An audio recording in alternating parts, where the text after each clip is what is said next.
Hi, my name is Mike Reynolds, and welcome to another episode of Real Life After 70. Thanks for joining me.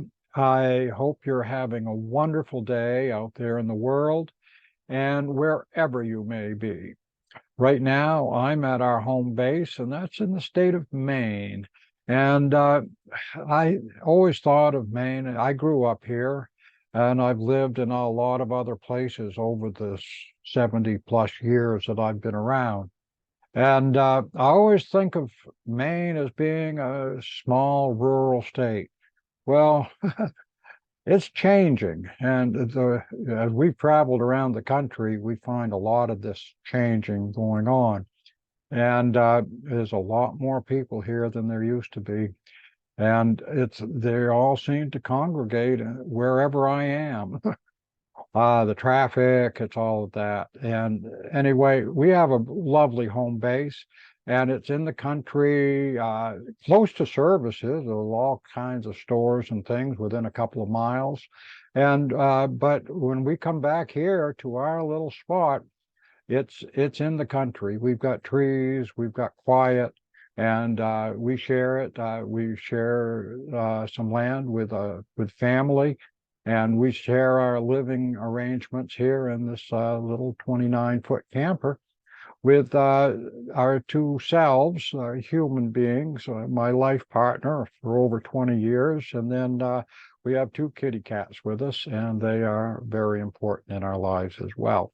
So anyway, I just want to throw that out because yesterday my significant other had a doctor's appointment, and that was in the city of Portland, which happens to be the largest city in the state, and it's only about 20 miles from where we live, 25 maybe. So, and I used to live in Portland, God, 30, 40 years ago or so, and I know the main streets around. But boy, I tell you, it was a whole different experience yesterday. The traffic, the backup, and all of that. We ended up going into a couple of different stores and just leaving because it was just mobbed with people. And most of them were people that I didn't really care about being around. Everybody was rushing and rushing and rushing. And traffic, I mean, nobody was given an inch. Everybody was trying to get out and go. And it's just one of those frustrating days. And it's we had Anna had the doctor's appointment, and that went well. We found the place, no problem. But again, I get frustrated dealing with all the people, and I really look forward to getting back home. But let's speak about the doctor thing for a while. Uh, this doctor happened to be somebody that she had had a previous relationship with in a medical sense. And so she was able to get in pretty easily. But we both have had some heart issues over the years, and we're trying to get a local cardiologist to just have follow-up appointments and things. And we thought, well, there's medical facilities in this area galore. I mean, every place you look, there's some kind of a medical center. And we call up, and I get my care through the VA. They authorize some community care because they're local. We have one VA hospital in the state of Maine, and there was no openings there for the foreseeable future in the cardiology department. So they hooked me up with a referral to the local hospital here, and I called them up to try to get an appointment, and we're only planning on being here until early August. And there was no way to get in there for that period of time. During that period of time, they said there was about 500 people ahead of me, and I really wasn't a priority. So I did give them a few kind or not so kind words and hung up. And then, so finally, how it all resolved through with the help of the VA and their referral department, I ended up going back to a cardiologist in the area that I used to live in. It's about a little over 100 miles away, but it was the only place I could get in. And the only reason I did probably is because of the prior relationship. But what are people doing? God, when you're traveling around and you need some care, I mean, granted, you probably can get into emergency room and, wait a few hours or maybe a few days or whatever to get some treatment, but all you're going to get is the emergency treatment. You're not going to get any preventative care. You're not going to get any follow-up care. You have to have an established relationship with some sort of a medical professional in order to do that. And nobody's taking in new patients. Everybody's booked up. Now, I don't know why that is. I wish somebody out there in the world could explain it so that I could understand why it is that, the earliest we could get is over a month away for a dentist. Eye doctors are unheard of. You can't get in there for several months. Audiologists, no way until next spring. And cardiologists, who knows? They just don't give a crap. Anyway, I get so frustrated with this stuff, and I wish I could find somebody that could give me an explanation of why it is. And it doesn't really matter why it is, but why isn't it getting fixed? Why are we getting worse and worse and worse as far as treating our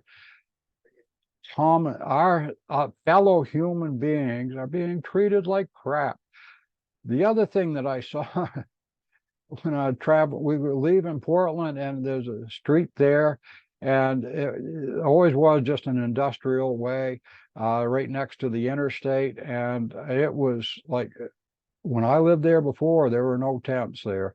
And now it was like a mile or so of tent city with the people that don't have a house, people that don't have anywhere else to go. Now, everybody has their own circumstances and how they arrived at such a situation. And some of it may be because of their own personal choices.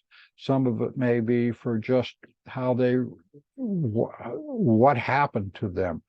They lost a job or whatever. But for whatever reason, that population, and you see it on the news, they're trying to get rid of these tent cities. They call them campgrounds or camping people.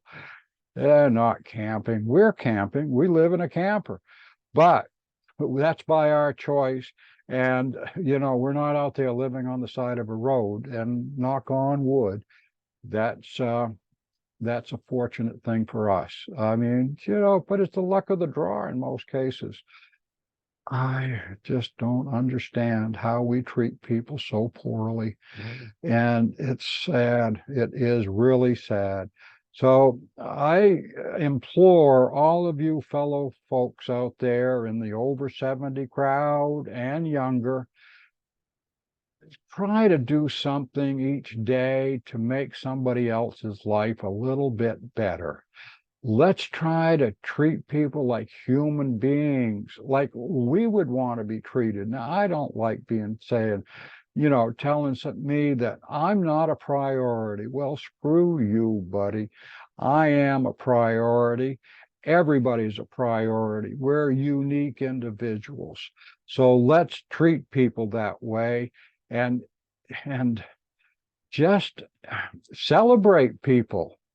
God, enjoy meeting people, enjoy having a conversation with people, enjoy the differences in people. We don't need to have everybody be alike. We need to have everybody treat people respectfully and in a good way. Just treat people nicely. If somebody's trying to get out in traffic, slow down, let them go. It's not going to make a difference. God, I tell you, we're on the interstate and it was zoom, zoom, zoom, zoom, zoom, and then we come to an exit and everything pretty much stops until you get beyond the exit, and then zoom, zoom, zoom, zoom, zoom. Nobody's really got to be that much of a rush. Japers, take your time, maybe enjoy the scenery on your route. So anyway, I'm done gabbing and pontificating, or whatever the word is. So get out there, enjoy life, but be respectful of others and try to help. Try to help. Be a help rather than a hindrance. Thank you, and I'll talk to you again real soon. Bye for now.